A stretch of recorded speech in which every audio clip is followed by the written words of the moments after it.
வெளிப்படுத்தின விசேஷம். அப்பொழுது ஒரு பணத்துக்கு ஒரு படி கோதுமை என்றும் ஒரு பணத்துக்கு 3 படி வார்கோதுமை என்றும் எண்ணெயையும் திராட்சரசத்தையும் சேதப்படுத்தாதே என்றும் 4 ஜீவன்களின் மத்தியிலிருந்து உண்டான சத்தத்தை கேட்டேன். வசனம் என்ன சொல்ல தெரியுமா?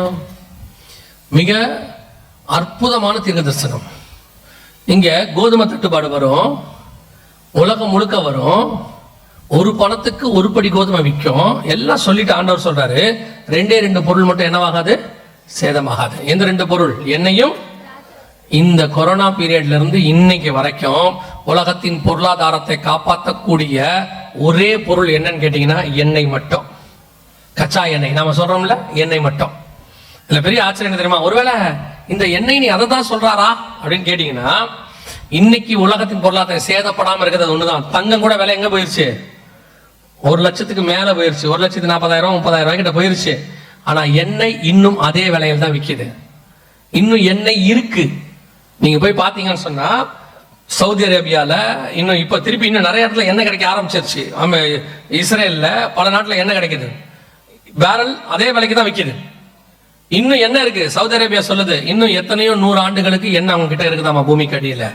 இப்பவும் கண்டுபிடிச்சிருக்காங்க, பல நாடுகள்ல எண்ணெய் இருக்கு. ஆண்டவர் தெளிவா எழுதுறாரு. யோசிச்சு பாருங்க, இந்த எண்ணெய் பூமிக்கு அடியில இருக்கு, உலகத்தின் பொருளாதாரத்தை இன்னைக்கு காப்பாத்திக்கிட்டு இருக்கு. ஆனா இந்த எண்ணெய் பூமிக்கு அடியில இருக்குன்றத மனுஷன் கண்டுபிடிச்சது 1856 இருந்து 59க்குள்ள. கலிபோர்னியால தான் ஃபர்ஸ்ட் அமெரிக்கால கண்டுபிடிக்கிறாங்க பூமிக்கு அடியில என்ன இருக்குது, எண்ணெய் இருக்குன்னு கண்டுபிடிக்கிறாங்க. இன்னைக்கு உலகத்தின் பொருளாதாரத்தை காப்பாற்றுற நம்பர் 1 பொருளா இருக்கிற எண்ணெய் சவுதி அரேபியா. அவங்க தான் ஹையஸ்ட் லார்ஜஸ்ட் ப்ரொடியூசர் மேனுஃபேக்சர் அப்படிம்பா.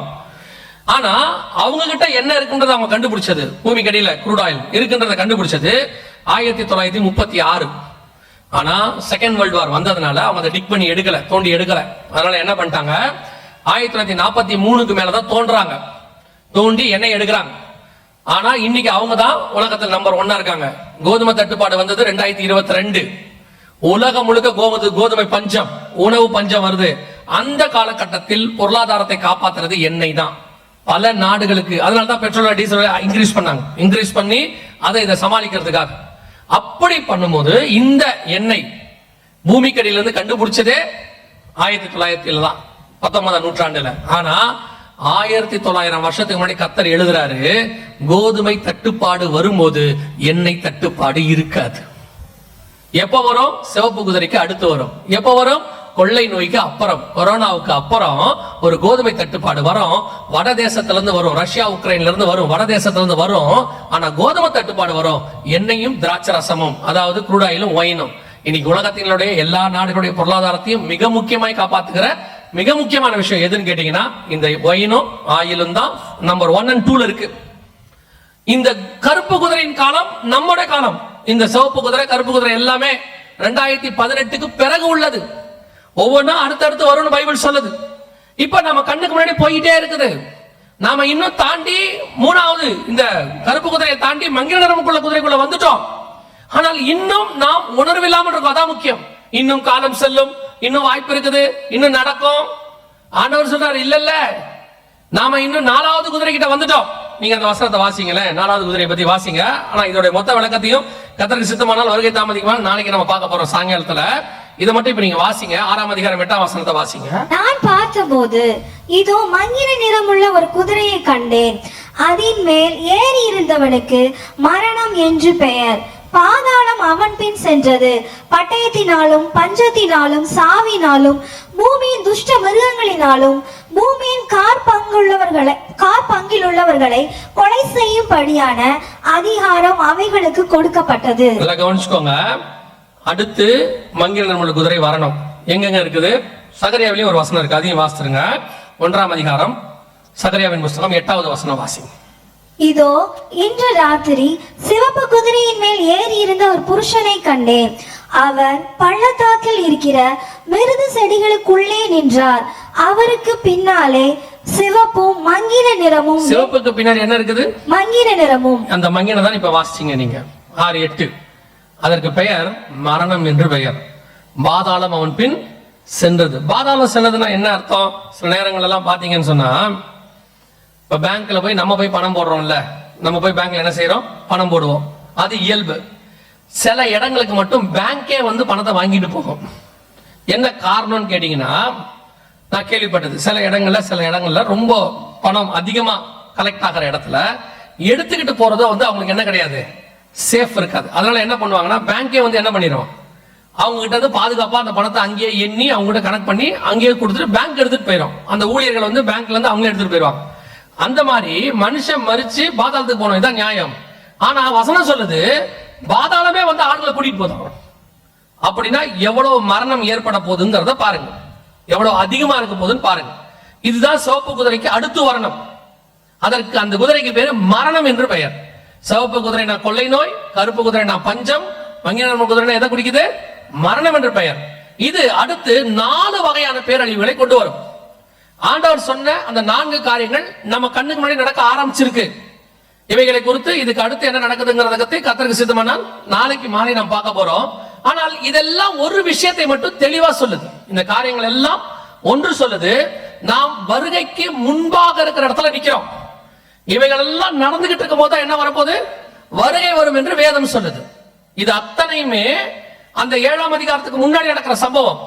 இதை நம்ம ரொம்ப வேகமா 3 கிராஸ் பண்ணி முடிச்சிட்டோம், 4 கிட்ட வந்துட்டோம். 4வது குதிரை தான் 4ஆம் முத்திரையை உடைக்க கண்டேன். முதல் முத்திரையெல்லாம் ஆல்ரெடி 2012லயே அந்த சம்பவம் நடந்துச்சு. அன்னைக்கு எடுத்துக்கிட்டு ஒவ்வொரு இடமா போய் சொன்னோம், இப்படி நடக்குது, வெள்ளை குதிரை வந்திருக்கு. வெள்ளை குதிரைனா வெள்ளை குதிரை வரதில்லை, இப்ப எப்படி இவ்வளவு விளக்கம் இருக்கோ அதே மாதிரி வெள்ளை குதிரைக்கு விளக்கம் இருக்கு. நீங்க அந்த 1ஆம் அதிகாரம் சகரியாவின் புத்தகத்துல வாசிக்கும் போது மங்கின நிறமுள்ள குதிரையும் அதுக்கு பின்னாடி என்ன இருக்குது, வெண்மையுமான குதிரை. அதை பத்தியுமே விளக்கத்தை கொடுத்திருக்கிறோம். ஆனாலும் ஆண்டவர் சொல்றாருல, மத்திய 24, 27, மத்திய 24ஆம் அதிகாரம் 37, 38 சொல்றாருல, நோவின் காலத்தில் எப்படி நடந்ததோ அப்படியே மனுஷகுமாரன் வரும் காலத்திலும் நடக்கும். எப்படி எனில் புசித்தும் குடித்தும் பெண் கொண்டும் பெண்ணெடுத்தும் வெள்ளம் வந்து வாரிக்கொண்டு போகும் அளவும் உணராது இருந்தார்கள். அந்த இடத்துல சபை இருக்குது. இப்ப இவ்வளவு ப்ரூஃப்ஸ காட்டணுங்கிறதே முக்கியம் கிடையாது. திருப்பியும் சொல்றேன், இவ்வளவு ப்ரூஃப காட்ட வேண்டிய அவசியமும் கிடையாது. நீங்கள் விசுவாசிச்சு ரெடியா இருக்கணும். இந்நேரம் இயேசு கிறிஸ்து முதலாவது வரும்போது ஒரு கூட்டம் தான் அடையாளத்தை பார்த்துச்சு. ஆனா சிமியோன் ஆவியிலே ஏவி கர்த்தரை பார்க்க வந்தார். பரிசுத்தாவியால் நிரம்பி இருக்கிற சபைக்கு அடையாளமே தேவையில்லை. ஏன்னா நீங்கள் நானும் விசுவாசிகள். விசுவாசம்னா என்ன, நம்பப்படுவது மேல் உறுதியும் காணப்படாத மேல் நிச்சயம். ஆனா சபைக்கு வேற வழியே இல்லை இப்போ. ஏன்னா மனுஷகுமாரன் வரும்போது விசுவாசத்தை காண்பாரோ, பார்த்தாதான் நம்புவேங்கிற இடத்துக்கு சபை வந்துருச்சு. சொன்னாதான் நம்புவோம், பார்த்தாதான் நம்புவோம், ப்ரூஃப் வேணும். ஆண்டவரும் பார்க்கிறாரு, சரி பார்த்தாவது ஆயத்தமாயிடுங்க. நீங்க எல்லாம் வசனத்துல படிச்சு ஆயத்தம் ஆகணும். உலகத்துல நடக்கிற சம்பவத்தை வச்சு வசனத்தை வச்சு ஆராய்ந்து பார்த்து ஆயத்தம் ஆயிரணும். ஆனா இல்ல, சரி ஓகே, நம்ம மேல் வைத்த கிருபை, இரக்கம், தயவு. 100 வருஷத்துக்கு முன்னாடி no projectors, no LED, no mic. அன்னைக்கு உள்ளவன் காத்திருந்தா பாருங்க, மாறனாதான் வெயிட் பண்ணாம பாருங்க. இன்னைக்கு எல்லா ப்ரூஃபும் இருக்கு, எல்லாம் இருக்கு. ஆனாலும் சபை ஒரு கேள்வி கேட்குது, அதெல்லாம் கர்த்தர் இரக்கம் உள்ளவர், கிருபை உள்ள தேவன், ஆண்டவர் அப்படியெல்லாம் செய்ய மாட்டார் சொல்றான். இவனத்தையும் பார்த்துட்டு இவனுக்கு கிருபைக்கு விளக்கமே தெரியல. இவன் கிருபைனா என்ன நினைச்சிட்டு இருக்காங்க அப்படின்னா, இது எதுவுமே தடுக்காம கர்த்தர் நடக்காம கர்த்தர் என்ன பண்ணிடுவாரு, தடுத்துருவாரு. அதுக்கு பேரு கிருபைன்னு அவங்க சொல்றாங்க. ஆனா ஆண்டவர் என்ன சொல்றாரு, மத்திய 24:6 யுத்தங்களையும் யுத்தங்களின் செய்திகளையும் கேள்விப்படுவீர்கள், இவைகள் எல்லாம் சம்பவிக்க வேண்டியதே தான் சொல்றாரு. சம்பவிக்காதுன்னு சொல்லல, சம்பவிக்க வேண்டியதே. அப்பனா என்ன அர்த்தம், பூமியில உள்ளதெல்லாம் நடக்கிற சம்பவம் நடக்கதான் செய்யும். விசுவாசிக்கு என்ன ஒரே எண்ணம், எதுவுமே நடக்கக்கூடாது, அவங்க காலத்துல நடக்கக்கூடாது. எல்லாம் எசேக்கியாவுக்கு பேரனும் பேத்தியும். எசேக்கியா ராஜா ஒருத்தன் இல்ல, அவனுக்கு பேரனும் பேத்தியும். இப்ப கேட்டு பாருங்க, இல்லைங்க இதெல்லாம் நடக்குது, நம்ம காலத்துல நடக்காம இருந்தா சரி, அப்ப உங்க பையன் காலத்துல நடக்கலாம்.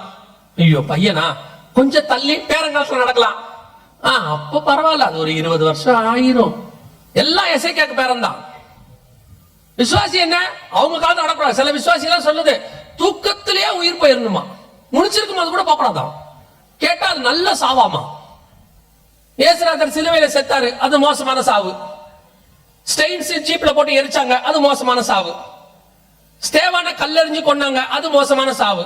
நீ ஐசியூல டியூப் மாட்டி அப்படியே போயிருவே, நல்ல சாவு. எவன் சொன்னா? சபை எல்லாத்திலையும் தப்பா கிடக்கு. கவனிச்சு கொள்ளுங்க, இவைகள் எல்லாம் சம்பவிக்க வேண்டியதே, எல்லாம் நடக்கும். கிருபையை தப்பா புரிஞ்சுக்காதீங்க. அதாவது இது எல்லாம் வெளியே நடக்கும். இப்போ கிருபையின் காலம் தான் இது. 2000 வருஷமா முதல் உலக யுத்தம் நடந்துச்சு, 2ஆம் உலக யுத்தம் நடந்துச்சு, சுனாமி வந்துச்சு, இவ்வளவு நடந்தது இல்ல. இவ்வளவு நடந்தா அப்ப கிருபையின் காலம் இல்லையா? அது ஹிரோஷிமா நாகாசாகில குண்டு போட்டாங்க தானே, அப்ப அது கிருபையின் காலம் இல்லையா? கிருபையின் காலத்துல எல்லாம் நடக்கும். புகோஷிமால உடஞ்சிச்சு, எல்லாமே நடந்துச்சு. லிபியால அவ்வளவு பெரிய டேம் உடஞ்சிச்சு, நடந்துச்சு. மொராக்கோல அவ்வளவு பெருசு வந்துச்சு. பங்களாதேஷ்ல அவ்வளவு பெரியதான ஒரு ப்ரொடெஸ்ட் நடந்துச்சு. இதெல்லாம் கிருபையின் காலம் இல்லையா? எல்லாம் நடக்கும். ஜனத்துக்கு விரோதமாய் ஜனம், ராஜ்யத்துக்கு விரோதமாய் ராஜ்யம், எல்லாம் நடக்கதான் செய்யும்.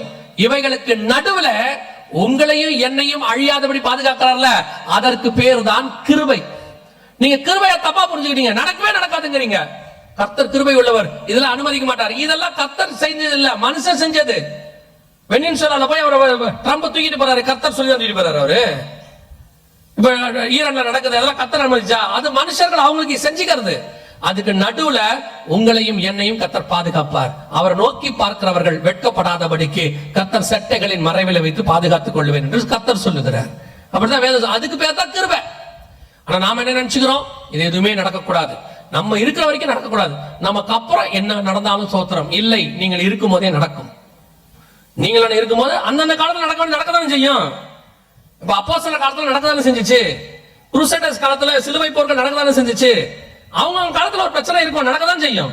அது நடக்காதுன்னா எப்படி? அதுக்கு நடுவுல கர்த்தர் உங்களை இனி காப்பாற்ற போறார். அல்லேலூயா. சோ ஆண்டவர் வெகு சீக்கிரத்தில் வரப்போகிறார். இனி காலம் கண்டிப்பாக செல்லாது. நீங்களும் நானும், நான் விசுவாசிக்கிறேன், நீங்களும் நானும் அவரை சந்திக்கிற கூட்டத்தில் இருக்கிற ஜனங்கள். ஆபிரகாம் கர்த்தருடைய நாட்களை பார்க்க ஆவலாய் இருந்தார். ஆனா ஆபிரகாம் மாம்சத்துல பார்க்கல, அவருடைய சந்ததி 2000 வருஷம் கழிச்சு பார்த்துச்சு. இயேசு சொல்றாரு, கண்டு களி கூர்ந்தான். அதே மாதிரி தான் இயேசு கிறிஸ்துவினுடையதான வருகை அப்படியே மர்மமாகி போயிருவோன்னு அப்போஸ்தலர்கள் காத்திருந்தாங்க. பவுல் சொல்றாரு, கிறிஸ்துவுக்குள் மரித்தவர்கள் முதலாவது எழுந்திருப்பார்கள், பின்பு உயிரோடு இருக்கிற நாமும். அவர் போறத பத்தி பேசுறாரு. ஆனா அப்போஸ்தலர்கள் பார்க்கல. அவர்கள் உபதேசத்தில் வளர்ந்த சபை 2000 வருஷம் கழிச்சு நாம் அந்த காரியத்தில் பங்கடைவதற்கு நிறைய வாய்ப்பு இருக்கிறது. அல்லேலூயா. சோ ஆண்டவர் வருகிற காலம் மிக சமீபம். நீங்களும் நானும் அதுல போகணும், அவ்வளவுதான். இனி உங்களுக்கும் எனக்கும் இருக்கிற ஒரே ஒண்ணு நேரம் தான் இருக்கு. என்ன நேரம்னா, அவரை சந்திக்கிற நேரம் மட்டும் இருக்கு. இந்த ஒரு சவுண்ட் கேட்டுச்சுல, மணவாளன் வருகிறார் என்கிற சத்தம் கேட்டது. அப்பொழுது கன்னிகைகள் தங்களுடைய தீவட்டிகளை ஆயத்தம் பண்ணினார்கள். இதான் அந்த நேரம். அந்த தீவட்டிகளை ஆயத்தம் பண்ற நேரம் இது. நல்ல ஆவியில நிறைஞ்சு எண்ணெயை ஊத்தி ஈத்தி ரெடி பண்ணி எரிய வச்சுக்குவாங்க. கொஞ்சம் இது வரைக்கும் அனலும் இல்லாம குளிரும் இல்லாம இருந்துச்சு சபை. நான் சொல்ல திருப்பி சொல்ல, நம்ம சபை சொல்ல, பொதுவா கடைசி காலத்தில் ஒரு 1906 அசுசா ஸ்ட்ரீட்ல ஒரு மிகப்பெரிய எழுப்புதல் வந்துச்சுன்னு சொல்லுவாங்க. அது அப்படியே ஒரு 120 வருஷம் கழிச்சு மங்கிருச்சு. இப்ப 2026 கரெக்டா 120 வருஷம் முடியுது. எழுப்புதல் வந்து 120 வருஷம் முடியுது. சோ நமக்கு அந்த அனலம் இல்லாத குளிர்ந்த காலம் வந்துருச்சு. சோ இப்போ ஆண்டவர் ஒண்ணு என்ன கொடுக்கிறாருன்னா, மணவாளன் வர நேரம் ஆயிடுச்சு, உங்கள் தீவட்டிகளை என்ன பண்ணுங்க, ஆயத்தம் பண்ணுங்க, எண்ணெயை ஊத்துங்க, வந்த விறகு பார்த்துக்கலாம். யோசிச்சு பாருங்க, 2000 வருஷம் கழிச்சு கர்த்தர் சொல்றாரு, 2000 வருஷத்துக்கு முன்னாடி கர்த்தர் சொல்றாரு 1 கொரிந்தியர் 15ல, ஒரு இமை பொழுதுல ஒரு நிமிஷத்துல மறுரூபமாகும். ஏன் ஒரு செகண்ட் வைக்கிறாரு? ஒரு செகண்ட் ஏன் வைக்கிறாரு பாருங்க. அவர் மட்டும் 2000 வருஷத்துக்கு முன்னாடி, ஏன்னா அன்னைக்கெல்லாம் ஒரு லெட்டர் போட்டா வரதுக்கு 6 மாசம் ஆகும். ஒரு ஆள் இன்னொரு ஊருக்கு போறதுக்கு 1 மாசம் 5 நாள் ஆகும். அந்த காலத்துல சொல்றாரு, வருகைக்கான டியூரேஷன் எவ்வளவு? 1 செகண்ட். ஆண்டவர் மட்டும் சொல்லியிருந்தான்னு வச்சுக்கோங்க, 1 மணி நேரத்தில் நான் மறுரூபம் ஆகும்னு 1 ரூபாயிலும் சர்ச்சைக்கு வர மாட்டான், ஒருத்தர் வர மாட்டான். ஏன் வர மாட்டான் தெரியுமா? அதான் 1 மணி நேரம் டைம் இருக்குல்ல, குரூப் ஃபார்ம் பண்ணு, வருகைக்கான குரூப். கரெக்டா இயேசு வந்த உடனே மெசேஜ் போடுவான், இயேசு வந்துட்டாரு, ரெடியாவு, 59 நிமிஷம் பாக்கி இருக்கு. அடுத்து ஒருத்தன் போடுவான் 58, கடைசி 10 நிமிஷம், ரெடி ஆயிட்டியா, சோத்திரம் பண்ணு, துதி சோத்திரம். அத்தனை பேரும் பரலோகத்துக்கு போயிடுவான். ஏன்னா இவனை பத்தி ஆண்டவருக்கு அப்பவே தெரியும். அன்னைக்கெல்லாம் ஒரு லெட்டர் போட்டா 6 மாசம் ஆகிற காலம், அன்னைக்கே டைம் பிக்ஸ் பண்றாரு, ஜஸ்ட் a செகண்ட், ஒரு இமை பொழுதுல. அதனால உங்களுக்கு எனக்கும் அவர் வந்த பிறகு என்ன வாங்க போறதுக்கு நேரம் இல்ல, முழங்கால் போட்டு ஜெபம் பண்றதுக்கு நேரம் இல்ல. பரிசுத்த நீங்க இந்த கம்யூனியனுக்கு முன்னாடி நீங்க எல்லாம் பரிசுத்தவான மாறுவீங்கல்ல, இந்த கம்யூனியன் சண்டேல உங்களை மாதிரி பரிசுத்தவான் உலகத்திலே ஒருத்தனும் இல்லை. அப்படித்தானே? ஆமாவா இல்லையா? ஏன்னா முதல் ஞாயிற்றுக்கிழமை தானே கம்யூனியனு. அட்டேங்கப்பா, அந்த சனிக்கிழமை நைட்ல இருந்து நீங்க இருக்கிற பரிசுத்தத்தை பார்க்கணுமே. பாடி அப்பா வரும்போது அப்படியே கணவன் மனைவிய சோத்திரம் சோத்திரம் சோத்திரம் சோத்திரம் கம்யூனியன். ஆனா எடுத்துட்டு போகும்போது 2 அடிச்சுக்கும் பாருங்க. இதுல வேற சில சர்ச்சில் சொல்லி வச்சிருக்காங்க, கம்யூனியன் எடுக்கிறதுக்கு முன்னாடி 4 புறமா திரும்பி உங்களுக்கு சமாதானம் சொல்லணுமா. கம்யூனியன் எடுக்க முன்னாடி எல்லாரோட என்ன இருக்கணுமா, அதை திரும்பி திரும்பி 4 பக்கம் சமாதானம் சமாதானம் சொல்லும் போது எப்படி சொல்றோம், சமாதானம் அப்படிங்கிறான். இவன் எல்லாம் கம்யூனியன் எடுத்து என்ன ஆக. அதனால இந்த கம்யூனியனுக்கு இருக்கிற டைம் இந்த நியூ இயருக்கு முன்னாடி நீங்க இந்த காத்திருப்பு கூட்டம் உபவாச கூட்டம் வச்சிருக்கீங்களா, அதுக்கான எந்த நேரமும் இல்ல. ஏன்னா நீங்க 31ஆம் தேதி நைட்டு நுழையும் போது உங்களை மாதிரி பரிசுத்தவான்கள் உலகத்துல யாரும் இல்ல. இந்த வாட்ச் நைட் சர்வீஸ்ல 12 மணிக்கு நுழைவீங்கல்ல, ஐஎஸ்ஆரோட ராக்கெட் விடுற மாதிரி தான் நீங்க எல்லாம் சோத்திரம் 3 நிமிடங்கள் இருக்குது, 2 நிமிடங்கள் இருக்குது, நுழைய போகிறோம், ஆவியில நிறைஞ்ச அவ்வளவுதான். அடுத்த 5 நிமிஷம் கதை முடிஞ்சு, மொத்தமா ஈர துணி போட்டு துணியை மூடின மாதிரி அப்புறம் வாக்குத்தத்தை வாங்கிட்டு வீட்டுக்கு போயிட வேண்டியது. அவ்வளவுதான், வேலை முடிஞ்சு. திருப்பி அடுத்த 31ஆம் தேதி நைட்டு தான். ஐஎஸ்ஆரோட ராக்கெட் கூட பரவாயில்ல, வருஷத்துக்கு 2 விடுறாங்க, நீங்க வருஷத்துக்கு 1 தான் விடுறீங்க. கவனிச்சுக்கோங்க, உங்க நல்லதுக்கு தான் சொல்றோம். உலகத்துல எந்த இடத்துக்கு போனாலும் பரலோகத்துக்கு போக முடியாது. பரலோகத்துக்கு போகிற ஒரே வாசல் திருச்சபைக்குள்ள மட்டும்தான் இருக்கு, அது வானத்தின் வாசல். இங்க வச்சுதான் கர்த்தர் ஆயத்தம் பண்றாரு. அந்த ஆயத்தப்பட வேண்டிய இடத்துல நீங்க ஆயத்தப்படல, நான் என் இஷ்டப்படிதான் இருப்பேன், ஏதோ சர்ச்சுங்கிறது ஒரு ரிலிஜியஸ் சைட்டு, நான் வந்துட்டு போவேன் ஜாலியா இருப்பேன் அப்படின்னா உங்கள் ரத்த பழிக்கு நாங்கள் நீங்களா இருக்கிறோம். சொல்ல வேண்டியதை சொல்லிட்டோம். இனி no more chance, no more time. Maybe we are the last generation. எந்த நிமிஷமும் கர்த்தரை வந்து சந்திக்கிற இடத்துல நாம் இருக்கிறோம். ஒவ்வொரு நாளும் ஆயத்தப்படுங்க. இனிமேட்டு இந்த வருகையில போறதுக்கு சில காரியங்கள் இருக்கு, அதை மட்டும் சொல்லிட்டு முடிச்சிடறேன். முதலாவதாக, இயேசு கிறிஸ்துவின் ரத்தத்தினாலே பாவ மன்னிப்பின் நிச்சயத்தை நீங்கள் பெற்றிருக்கணும். கண்டிப்பாக ரட்சிப்பின் அனுபவம் இல்லாம வருகையில போக முடியாது. நான் சர்ச்சிலேயே தான் இருக்கிறேன், சர்ச்சிலேயே வளர்ந்தேன், சர்ச்சிலேயே பிறந்தேன், சர்ச்சிலேயே உருண்டேன், என்ன வேணா இருக்கட்டும், பாவ மன்னிப்பின் நிச்சயம் இருக்கான்னு பாருங்க. நீங்க பாவம் மன்னிக்கப்பட்டுச்சுன்ற நிச்சயம் இருந்துச்சுன்னா உங்களுக்குள்ள ஒரு சந்தோஷம் வரும். அந்த சந்தோஷத்துக்கு பேர் என்னது? ரட்சண்ய சந்தோஷம். 51ஆம் சங்கீதத்தில் தாவீது சொல்றார், அந்த சந்தோஷம் வந்துருச்சுன்னா உங்க பாவம் மன்னிக்கப்பட்டுருச்சுன்னு அர்த்தம். 2வது, பிதா குமாரன் பரிசுத்தாவின் நாமத்தினாலே தண்ணீர்ல மூழ்கி ஞானஸ்நானம் எடுத்திருக்கணும். வேற ஞானஸ்நானம் பைபிள்ல இல்ல. குழந்தையில எடுத்தேன், சின்ன வயசுல எடுத்தேன், எப்ப எடுத்தேன்னு தெரியாது, யாரு கொடுத்தாங்கன்னு தெரியாது, கொடிக்கு கீழே கொடுத்தாங்க, ஒரு இடத்துல கூட்டு போய் மொத்தமா தண்ணி ஊத்தி விட்டாங்க, இதெல்லாம் கிடையவே கிடையாது. பாவத்தை அறிக்கை செய்து ஞானம் வந்த பிறகு எடுக்கிற ஸ்நானத்துக்கு பேர் தான் ஞான ஸ்நானம். ஞானம் எப்ப வரும்? கர்த்தருக்கு பயப்படுதலே ஞானத்தின். எப்ப கர்த்தருக்கு பயப்படுவோம்? தீமை விட்டு விலகுதலே கர்த்தருக்கு பயப்படுகிற பயம். அப்ப ஞானஸ்நானம் எப்ப எடுக்கணும்? தீமை விட்டு விலகி கர்த்தருக்கு பயந்து இனி பாவம் செய்ய மாட்டேன் அறிக்கை செய்து பாவத்துக்கு மறித்து நீதிக்கு உயிர்த்தெழுதல், இந்த ஞானஸ்நானம் எடுக்கணும். பிதா குமாரன் பரிசுத்தாவின் நாமத்தினால எடுக்கணும். எடுத்திருக்கீங்களா? எடுக்காவிட்டால் எடுங்க. ஒருவன் ஜலத்தினாலும் ஆவியினாலும் பெறவாவிடில் பரலோக ராஜ்யத்தில் பிரவேசிக்க முடியாதுன்னு வசனம் தெளிவா சொல்லுது. 2வது. 3வது, எபேசியர் 4:30, மீட்கப்படும் நாளுக்கு என்று முத்திரையான பரிசுத்த ஆவியை துக்கப்படுத்தாதீர்கள். மீட்கப்படும் நாளுக்கு முத்திரை எது? பரிசுத்தாவின் அபிஷேகம். பரிசுத்தன் அபிஷேகம் கண்டிப்பாக இருக்கணும். சிலர் சொல்லுவாங்க அபிஷேகம்லாம் தேவையில்லை, அதெல்லாம் கிடையாதும்பாங்க. நிச்சயம் உண்டு. அபிஷேகத்தை பெற்ற நாங்கள் சொல்லுகிறோம், ஆவியானவர் உண்டு. அவர்தான் சபையின் மூத்த போதகராக இருக்கிறார், அவர்தான் சபையை நடத்துகிறார், அவர்தான் சபையை கொண்டு போய் பரலோகத்தில் சேர்க்கிறவராக இருக்கிறார். அல்லேலூயா. ஒருவேளை என்னால சர்ச்சுக்கு வர முடியாதுங்க, வீட்டுக்கு தெரியாம வரேன், நான் பரிசுத்த அபிஷேகத்தை சபையில வந்து பெற்றுக்கொள்ள முடியாது, என்ன செய்யலாம்னா ஒன்னும் பிரச்சனை இல்ல. யாரும் வீட்டுல இல்லாத போது கதவை சாத்திட்டு நல்லா முழங்கால் போட்டு ஜெபம் பண்ணுங்க. வாஞ்சியம் தவணமுள்ள ஆத்மாக்களை கர்த்தர் நிரப்புவேன் என்று வாக்கு பண்ணி இருக்கிறார். மாம்சமான யாவர் மேலும் என் ஆவியை ஊற்றுவேன். கண்டிப்பா ஆவியானவர் கடைசி காலத்துல நிரப்ப வல்லமை உள்ளவராக இருக்கிறார். 4வது, வேறுபாடுள்ள வாழ்க்கை. உலகத்துக்கு உங்களுக்கு என்ன இருக்கணும்? அப்போஸ்தலர் நடவடிக்கைகள் 2ஆம் அதிகாரம் 40வது வசனம் சொல்லுது, மாறுபாடான சந்ததியை விட்டு விலகி உங்களை ரட்சித்துக் கொள்ளுங்கள் இருக்கு. அந்த வேறுபாடுள்ள வாழ்க்கை உங்களுக்கு இருக்கணும். உலகத்துக்கு ஒத்த வேஷம் தரிக்க கூடாது. உலகத்தான் என்ன வேணாலும் செய்வான், அந்த மாதிரி நானும் இருக்கணும். அவன் உலகத்துல இருக்கிறவன், இது உலகம் அழிய போறது, அந்த பேட்டர்ன் உங்களுக்கு எனக்கும் ஒத்து வராது. நீங்கள் நானும் அழியாத உலகத்துக்கு போக போகிறவர்கள். அந்த பேட்டர்ன்ல தான் நம்ம வாழணும். அதை சொல்லி கொடுத்துக்கு தான் சர்ச்சு. நான் அவங்கள மாதிரியே இருப்பேன், அவங்கள மாதிரி களியாட்டம், அவங்கள மாதிரி கொண்டாட்டம், அவங்கள மாதிரி ஆட்டம் பாட்டம், அவனை மாதிரி நான் வந்துட்டு ட்ரெஸ்ஸிங், அவனை மாதிரி தான் எல்லாமே பண்ணுவேன்னா அது உங்க இஷ்டம். ஆனா இப்படித்தான் இருக்கணும்னு பைபிள் சொல்லுது. அப்படிதான் போக முடியும். எப்படி இருந்தாலும் போலான்னு பைபிள் சொல்லவே இல்லை. நீங்க ராணுவத்துக்கு போய் சேர்ந்தீங்கன்னா ராணுவத்துக்கான அந்த சீருடையும் அந்த எக்ஸசைஸும் அந்த சாப்பாடும் அவங்க கொடுக்கறத நீங்க கேட்டாதான் நடக்கணும். ஸ்கூலுக்கு போனீங்கன்னா அவங்க கொடுக்குற யூனிஃபார்ம் இருக்கு. இப்ப நீங்க சார்லஸ் ஒருத்தர் இருக்கிறாரு, இதுல இங்கிலாந்து பிரதமர் ராஜா ஒருத்தர் இருக்கிறாரு, சார்ல்ஸ், கிங் சார்ல்ஸ். அவரை நீங்க பார்க்க போனோம்னா அதுக்கு ஒரு புரோட்டோகால் இருக்கு. முன்னாடியே போறோம், முந்தின நாளே போயிடணும். அவங்க அதுக்கு முன்னாடியே 1 வாரம் 10 நாளைக்கு முன்னாடி உங்களுக்கு எல்லா பிராக்டிஸும் கொடுப்பாங்க. ட்ரெஸ்ஸிங் எப்படி இருக்கணும்னு சொல்லுவாங்க, உங்க மேல என்ன பெர்ஃபியூம் இருக்கணும்னு சொல்லுவாங்க. ராஜாக்கு பிடிக்காத பெர்ஃபியூம் இருக்க கூடாது சொல்லுவாங்க, அதுக்கு பிடிக்காத ட்ரெஸ் போடக்கூடாது. எல்லா புரோட்டோகால் இருக்கு. போட்டுட்டு அவரை போய் பார்க்கறதுக்கு மிஞ்சி போச்சுன்னா 5 நிமிஷம் இல்ல 10 நிமிஷம் இல்ல ஒரு அரை மணி நேரம் 1 மணி நேரம், அவ்வளவுதான். அதுக்கு மேல ராஜா கிட்ட நீங்க பேச முடியாது. கை கொடுக்கும் போது கூட ராஜா கொடுத்தாதான் கொடுக்கணுமா. அந்த புரோட்டோகாலை படிச்சு பார்த்தா ஆச்சரியமா இருக்கு. ஒரு அழிந்து போகிற ராஜாவை சந்திப்பதற்கு இவ்வளவு புரோட்டோகால் இருக்குமானால், சர்வ வல்லமை உள்ள ராஜா, வானத்தையும் பூமியும் உண்டாக்கின தேவன், அவரை பார்க்க போறோம், நித்தியமா அவரோட வாழ போறோம், எவ்வளவு புரோட்டோகால் இருக்கும். பரலோகத்தில் இருக்கிற தூதர்களே 2 சட்டைகளால் மூடி, 2 சட்டைகளால் பறந்து, 2 சட்டைகளால் என்ன சொல்றானா, பரிசுத்தர் பரிசுத்தர் பரிசுத்தர்ங்கறாராமா. எப்படி இருந்தாலும் பரலோகத்துக்கு போயிடலாமா? உங்களுக்கு அது கேட்கறதுக்கு நல்லா இருக்கு, நல்லா தெரிஞ்சுக்கோங்க. எப்படி இருந்தாலும் பரலோகத்துக்கு போயிடலாம்னு சொல்றவனும் வரமாட்டான், நீயும் போக மாட்டேன். இப்படி இருந்தாதான் போக முடியும் பைபிள் சொல்லுது. அப்படி இருந்தாதான் போக முடியும். இந்த கடினமான உபதேசத்தில் யார் நிற்பார்கள்? ஒண்ணும் பிரச்சனை இல்ல.